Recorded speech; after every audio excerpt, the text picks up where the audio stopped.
So why is it that in every episode I start, I'm always late? This time I started 2 hours before. So I'm supposed to punch in at 6 o'clock because I have my night shift. But I left my home at 4 o'clock. And still, I think I'm going to be late. Not that late that I will miss my punch time. But I thought I would get like 1 hour of study if I could go earlier. According to me, there are 2 things that defines you as a psychopath. One is if you love true crime podcasts, and second is if you actually enjoy night shifts. A quick timestamp, it's currently 5:22, so I have like roughly 30 minutes, so I thought I'll just tell you guys about everything that's been happening. I think my last few vlogs on this channel were of my 4th year ending. I got really busy in studying for my exams, which were my 4th year finals. Luckily, I passed. It's not my first posting. I finished like 5 months or 6 months in internship. I was supposed to go into respiratory medicine, but I got posted into private ward for 3 days. It's just a ward for people who can afford a better care. And with all this going on, as you guys know, if you are into the medical field, it's very important to be studying for the next step. I just wanted to show you guys how I try and study during these hectic hours. I was thinking like with every posting, I'm just going to do that subject till 6, waste some time, and then I'm going to go there, I'm going to punch. I have to relieve the day duty intern.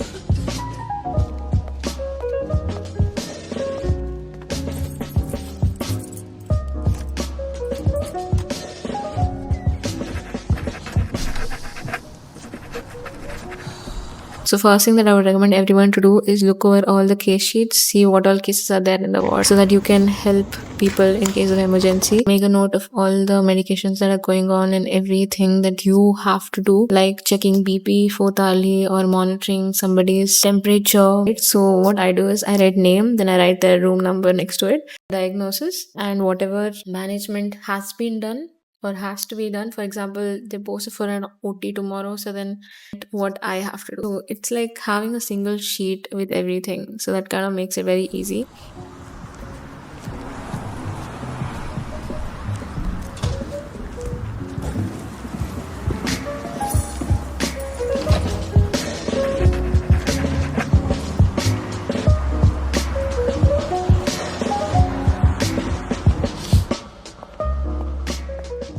Not gonna lie, after 3 months of comment postings, it feels like I'm having to learn everything from scratch.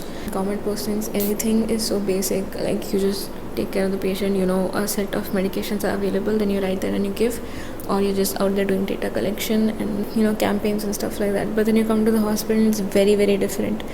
You need to know how to fill case sheets, write prescriptions for patients, update their medication charts, get their investigations, go through follow-ups, see what new medications have been started, what have been stopped. It's very overwhelming after being back. I've already finished OBG, anesthesia and surgery before ComMed. After this I have to go to respiratory medicine, and I think private ward respiratory was a really good transition after ComMed. If I had to jump directly into respiratory, I'm pretty sure it would have been much more harder. So far it was good. Like, I think I do still remember how to do stuff in the hospital, so that's not bad at all. But I really miss doing surgeries.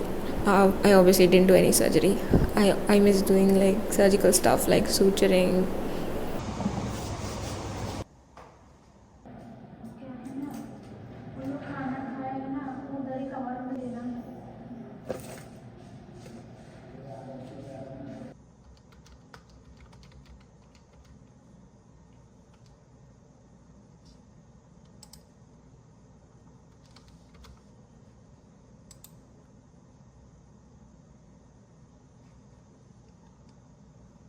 Wow, I look so crusty since the last time you guys saw me. A lot of things I did since I came. Yeah, apart from that, there was like one special patient who I had to give medicines with my own hands. So yeah, usually doctors don't do that, nurses do that, but then she's a more preferred patient, so then they basically prefer that interns give her tablets. And then when I finally got some time, I tried to sit and study.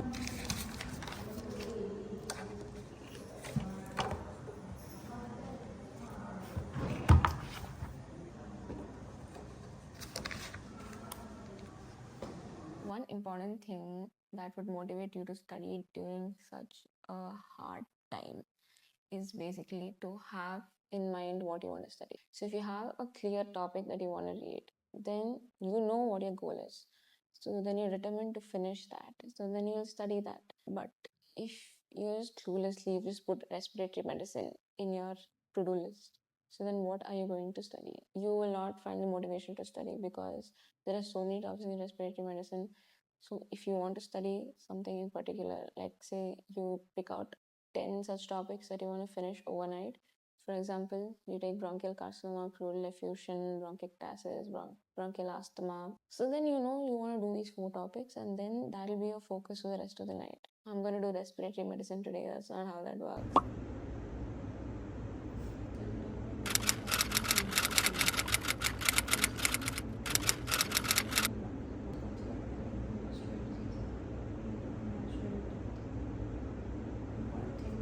Quick timestamp, it's 11:43 p.m. I did get a little bit of studying done, but God doesn't want me to study today. So I kept getting work back to back and I am so exhausted. One of my friend came asking me to help make a PPT. We made that for an hour. After that we had dinner together. Then parents called. I was on a video call for a good 45 minutes. Then I had to check everybody's BP because they were gonna go to sleep. So what we do is basically we check BP on a 4th-hourly basis. Again, I have to check at 2 a.m. and then in the morning at 6 a.m. Anyways, I'm gonna get a little bit more of studying done and then we'll go to bed.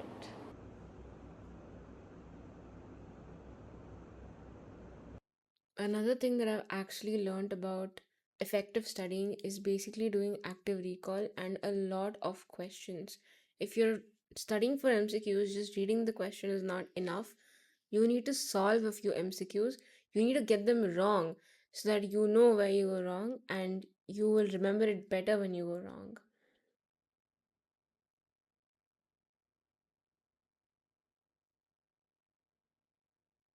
Good night, guys.